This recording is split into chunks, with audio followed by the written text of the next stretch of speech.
Welcome back, everybody, to the Last Mag podcast. I am your host, Primal. In today's episode, we are going to be breaking down all the week 2 matches. We're going to give my thoughts and analysis on the matches. We're also going to be covering some roster mania. And finally, power rankings going into Major 2, Week 3. And in tomorrow's video, we're going to be doing the match predictions for the Major 2 Week 3 predictions. So guys, make sure you hit that like button, subscribe if you're new, I greatly appreciate it. Hit that like button if you haven't already. Make sure you have notifications turned on so you don't miss out on any future videos I do. And let's crack on into it. Also update. Massive live stream coming up very soon. Let me pull up my calendar. So either on this weekend, which would be February the 28th, and March 1st, either one of those days, I will be live on YouTube finishing up this one set, and we should be going into this other set too, so just gotta wait and see what happens. My schedule's been a bit chaotic, that's why I haven't been able to stream much, but I'm excited, cannot wait to stream more. And our big project coming up, the UCS Death Star, will be going live next week. Not sure when exactly, but I will be streaming 2 bags a day. That is what I say. So yeah, let's crack on into it. Also, sorry for getting sidetracked. Alright, so just want to show where I am on the leaderboard for you guys. So for the Major 2 predictions, rank 448. But when you look at total, I am rank 99. I am 16 points off of being in 16 points of tying with first place, which is honestly pretty impressive. So let's talk about the matches for week 2. So as I said, Faze. So first series was Faze versus Surge. This was a Faze masterclass, and when I was watching Faze play the map, I was like, okay, Faze has really started making the pieces click. But when we get to the G2 versus Faze series, I'll explain my pick'em change for there, which I should not have done. But yeah, when we get there, I'll talk more about it. So masterclass from Faze against Surge, they get an easy 10 points on board for them, going 2-1 as of now. Next series was Cloud9 versus Riyadh Falcons, and Cloud9. So let's see here. Okay, so this was when I was unable to. Okay, yeah. So the map they took off of Riyadh was the Scar Search and Destroy, but so let's quickly go through this series. So first map was Colossus Hardpoint, 250 to 210 in favor of Riyadh. Close map for Cloud9. I thought, Riyadh just looked more comfortable with the slaying. And speaking of slaying, my gosh, after Cloud9 steal map off of Riyadh, Scar Overload and Den Hardpoint were just absolute massacre. So looking here, Xnid on the Scar Overload had a 1.93 KD.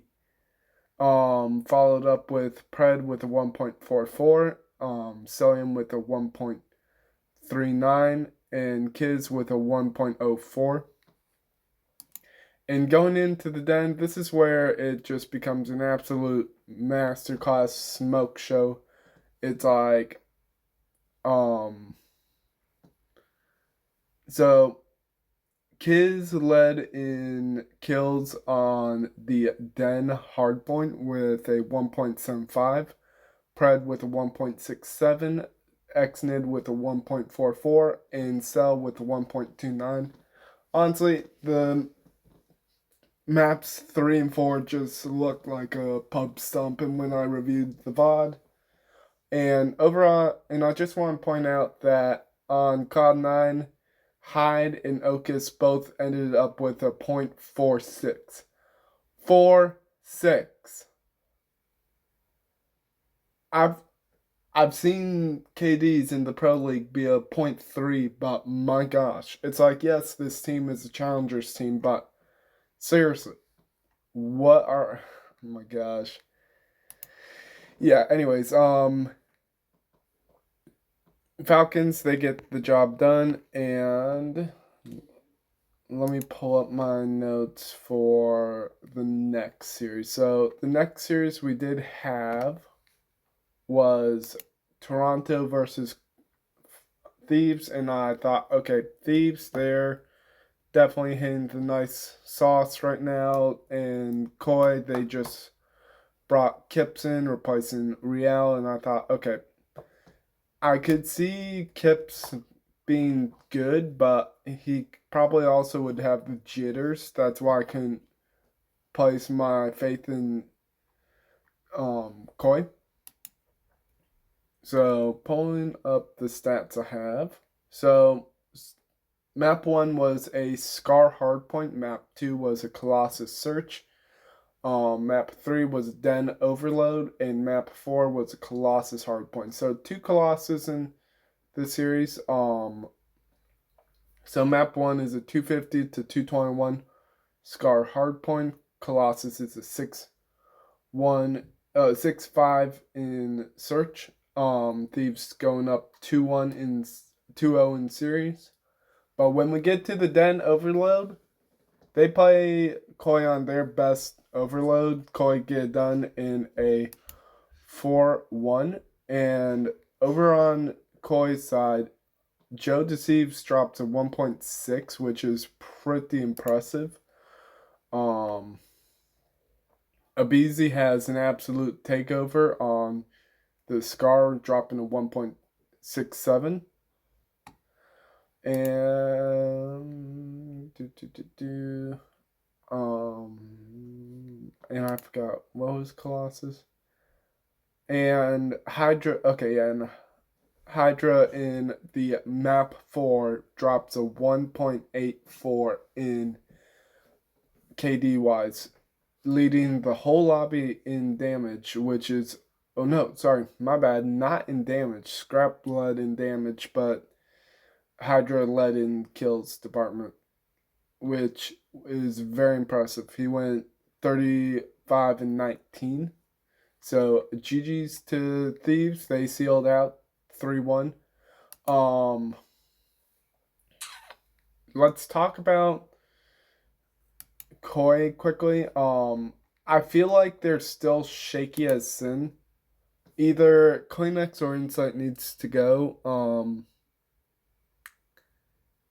If they do pick someone up, I feel that they might have to look. Well, I'm not sure who they could pick up for a challenger scene because some of the best prospects have all been signed. So I'm not sure how it's going to turn out, guys. Oh, okay. So going into Saturday, this is the first Saturday of the entire series, entire season that I got wrong. Like up till February 20th of, not 20th, 21st. That was the first Saturday I ever got wrong. And first match I got wrong the day too, which is surprising.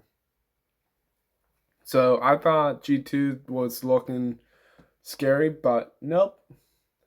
Toronto, they come out 3-0 Smoke Show Masterclass, and G2 just looked lost. Like, I should have realized if G2 looked lost in that series, but when they played Faze, that they were going to turn the ship around. Oh boy. Next, Boston Breach versus LA Thieves. This was a 3-0 smoke show, not even close. And if you were watching that series, it was dominant, like lights out dominant. Let me just pull up the info I wrote down. Nope, that is the wrong Excel spread list I got. Whoops.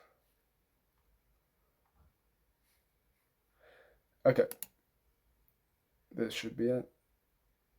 Yep, this is it. So they play Blackheart, Den.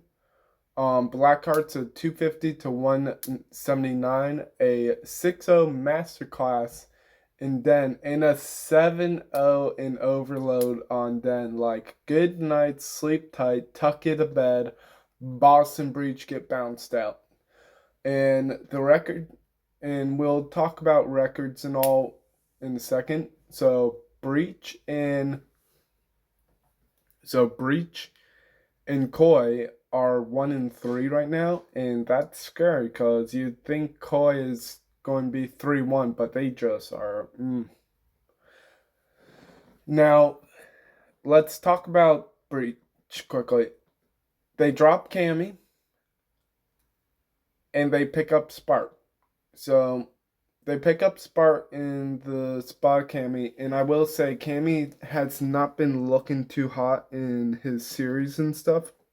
It's like when he played BO6, we were seeing Cold War Cammy levels, but BO7, not really. So I would say Cammy's fallen off a bit of a cliff.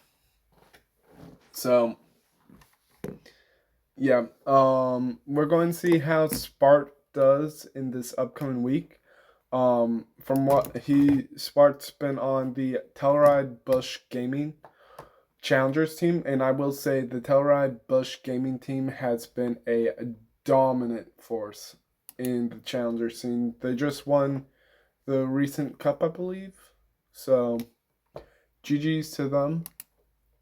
So it's going to be interesting to see how Spark can turn the ship around for Boston Breach. Now, let's get into the Paris GentleM8 versus I almost called them Riyadh Ravens. Oops.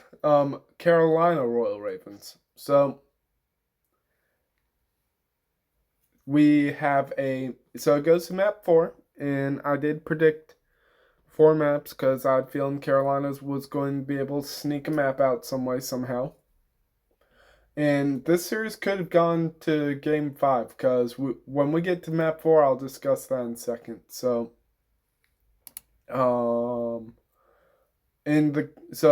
things to be aware of: Neptune and the Colossus Search and Destroy dropped a 2.25 in KD wise. So really well done. Dominant gameplay from him. So bravo to him. And the one map that Ravens were able to sneak off of GentleM8 was the Overload Den, and I feel like Den has been a GentleM8's veto, I believe. I could be wrong.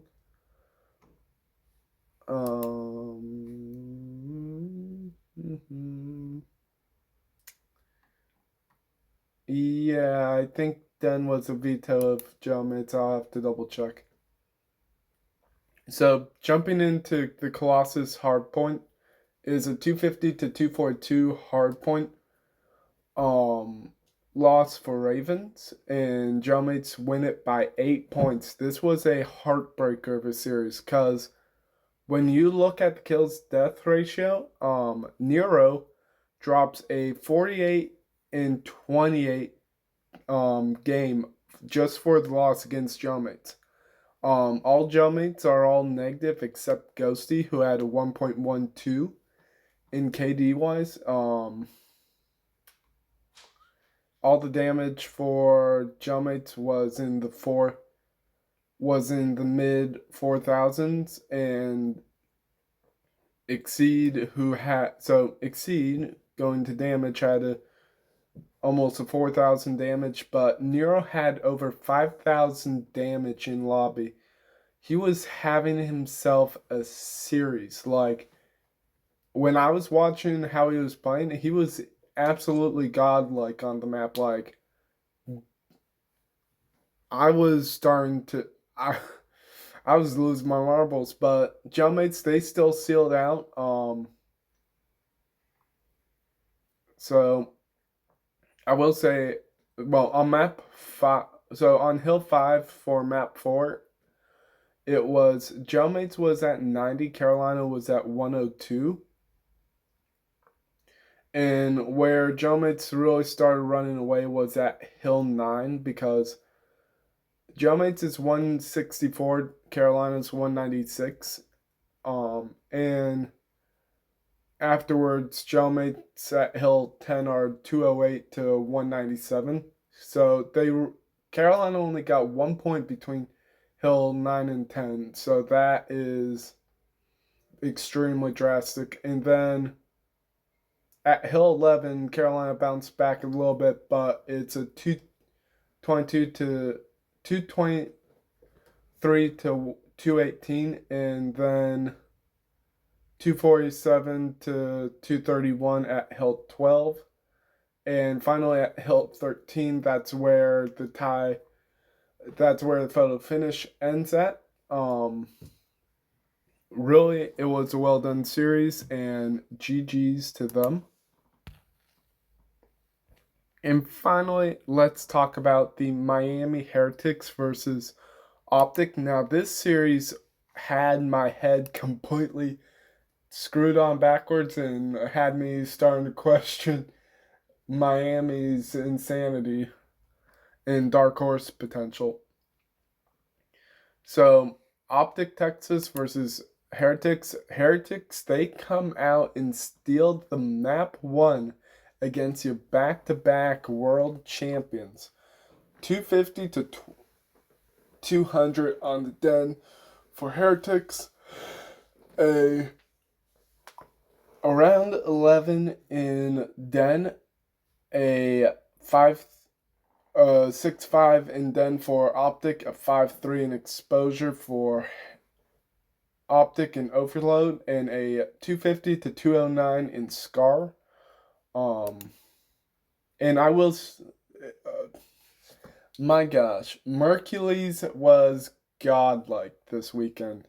He was hitting clutches of the week. Like, if we have to see what CDL puts out for top 5 plays, but I would not be too surprised if Merc had 2 of those top 5 spots, and same with Nero for the 48 bomb. Even though it's a loss, it's still impressive that Nero is popping ridiculous numbers like that. So in the den in the exposure overload, Merc dropped a 1.53. And as I said, it was complete takeover. Shotzi masterclass from him in Search, 14 and 5 with a 2.8 KD. And in the Scar hardpoint, we had a takeover by Hook the Nuke.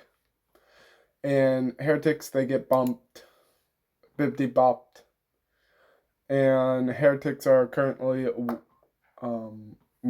when we get to Heretics, wait, did they? They only played once this past weekend.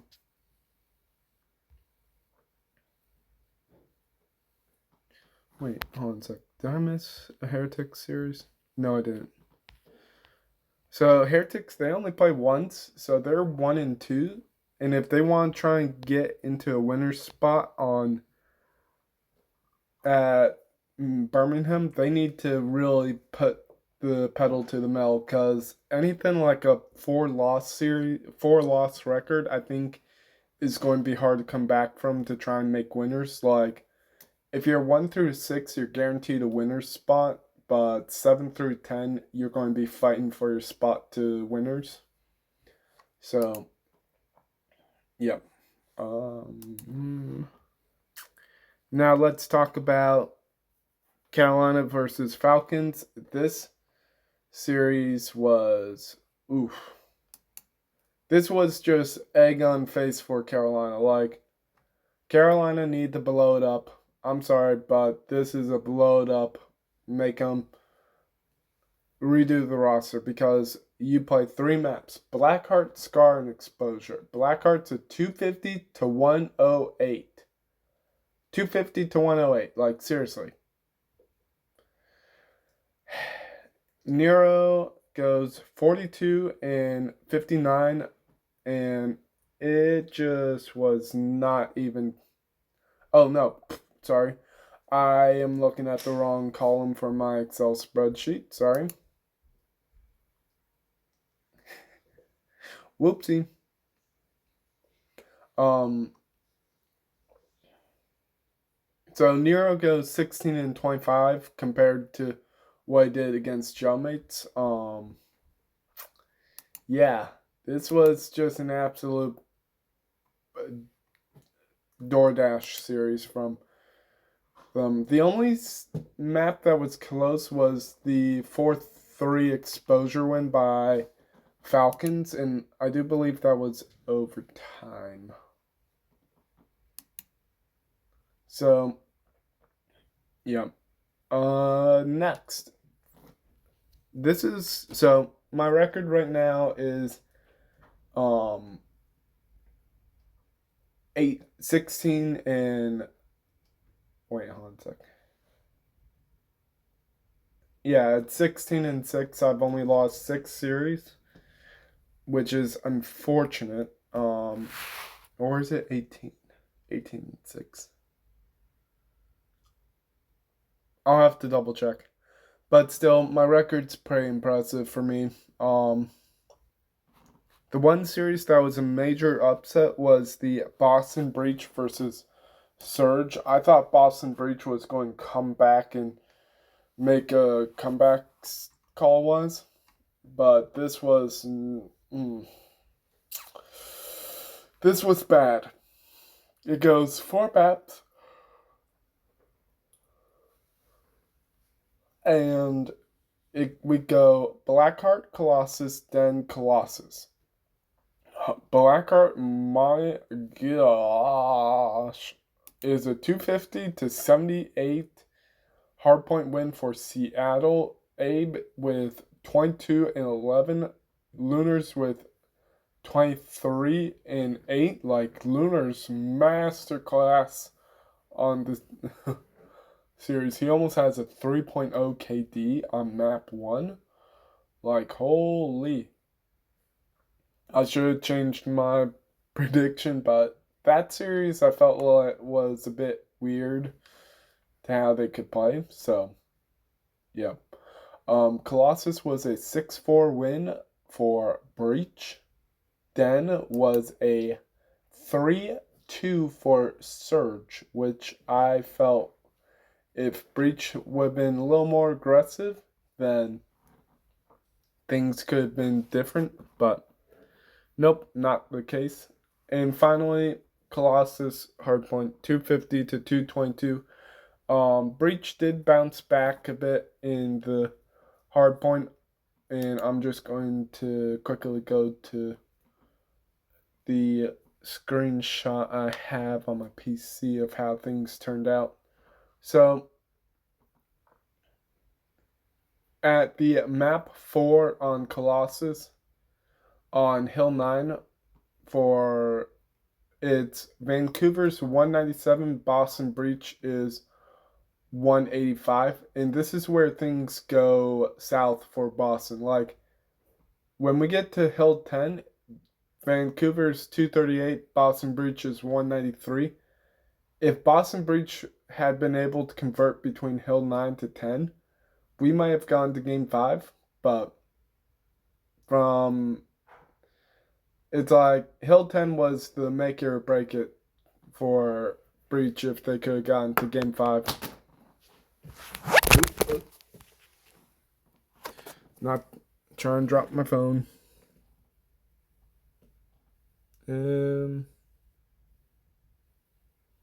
Okay, now Cloud9 versus Optic is the next series. What more do I need to say about it? Masterclass, Mark doing his miraculous things and just duking on the opponents. Some absolutely god level insane clutches in search, and Optic get done in a hot slamming 3-0. Now let's talk about the final series of the day before we get into the power rankings.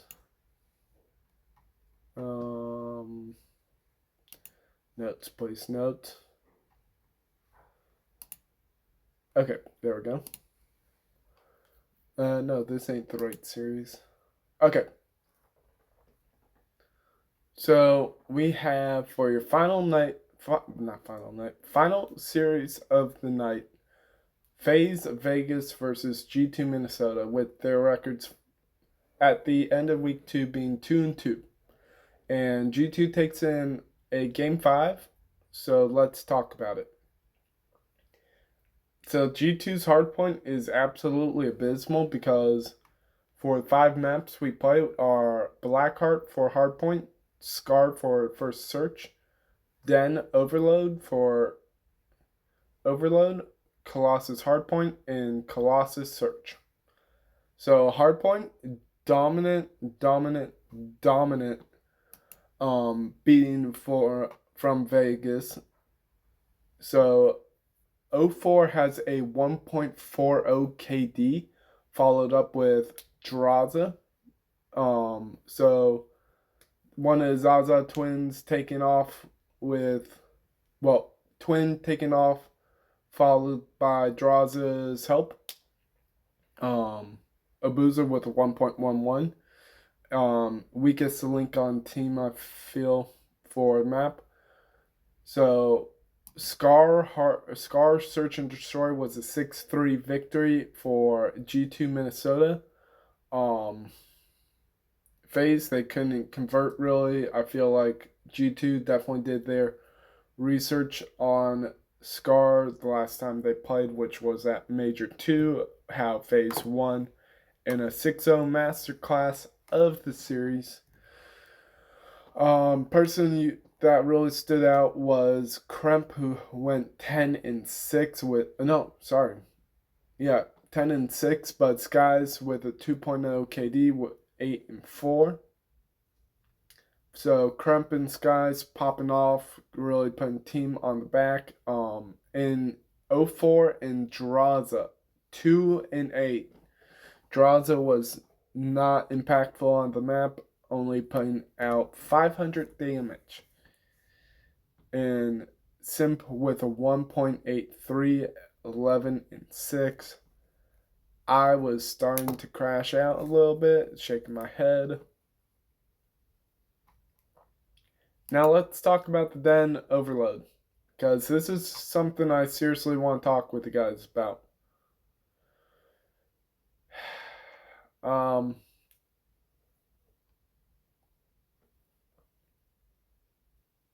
So it's 4-3 in favor of G2, but when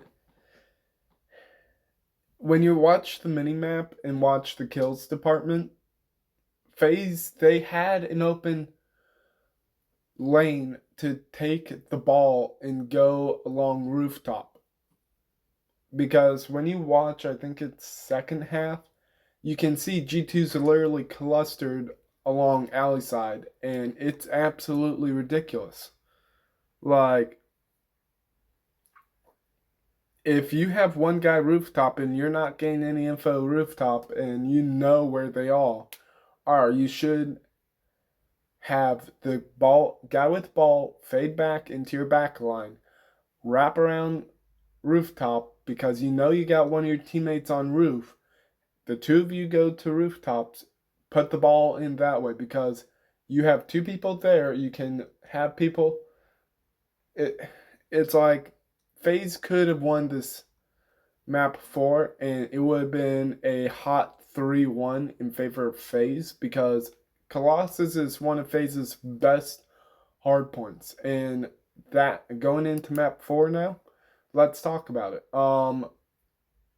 Starting off the map, it was a 120 to I think 20 for FaZe. And by the time it ended, it was a 250 to 140 with Simp the pimp dropping a 1.79 in KD. And it's like he literally put the squad on his back with over 4,000 damage in the lobby. And yeah.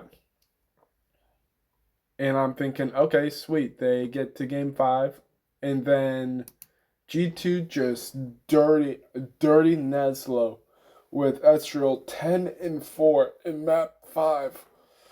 Oh my gosh. This was not even close. This was like a brutal pounding. You have Estriels and Skies with 2.5 KDs, but Estriel with the most kills in the lobby.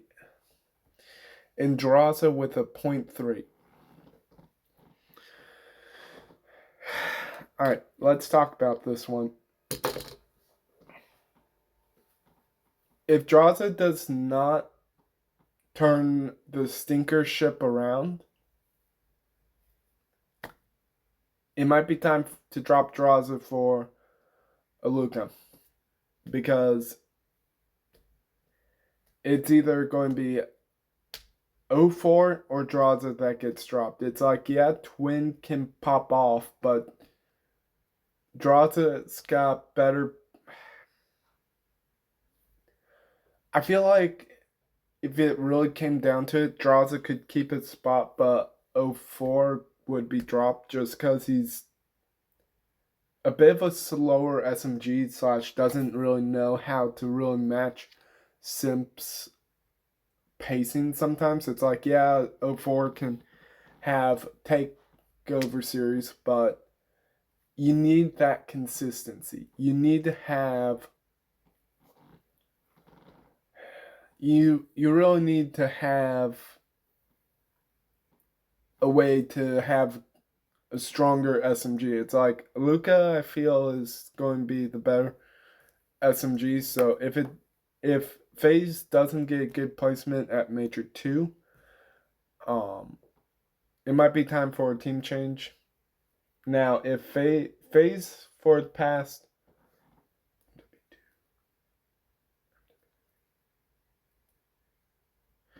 so since MW2, MW3, BO6, I almost said BO7. So for the past 3 years, FaZe has been the Major 2 Reapers and taking Major 2 home for them. If FaZe doesn't win Major 2, there needs to be a serious talk. So yeah. Now let's get into the power rankings. Alright guys, so here are my power rankings. So just to explain the categories, below it up means to make a roster change / pieces are not clicking. Confused is the lackluster performance or them just struggling big time against to try and get a winning record / I don't know where to put them. Dark Horse is a team I feel that can make a serious run at majors and maybe even at champs. Contenders are going to be who I feel are going to be fighting for Championship Sunday. And finally, Sunday regulars. These are your teams I expect to see at Championship Sunday. So after week 2, I've got 5 teams in the below it up phase. Koi, they need to make a roster change of CoinX or Insight. Not sure who would go, but one of them needs to go.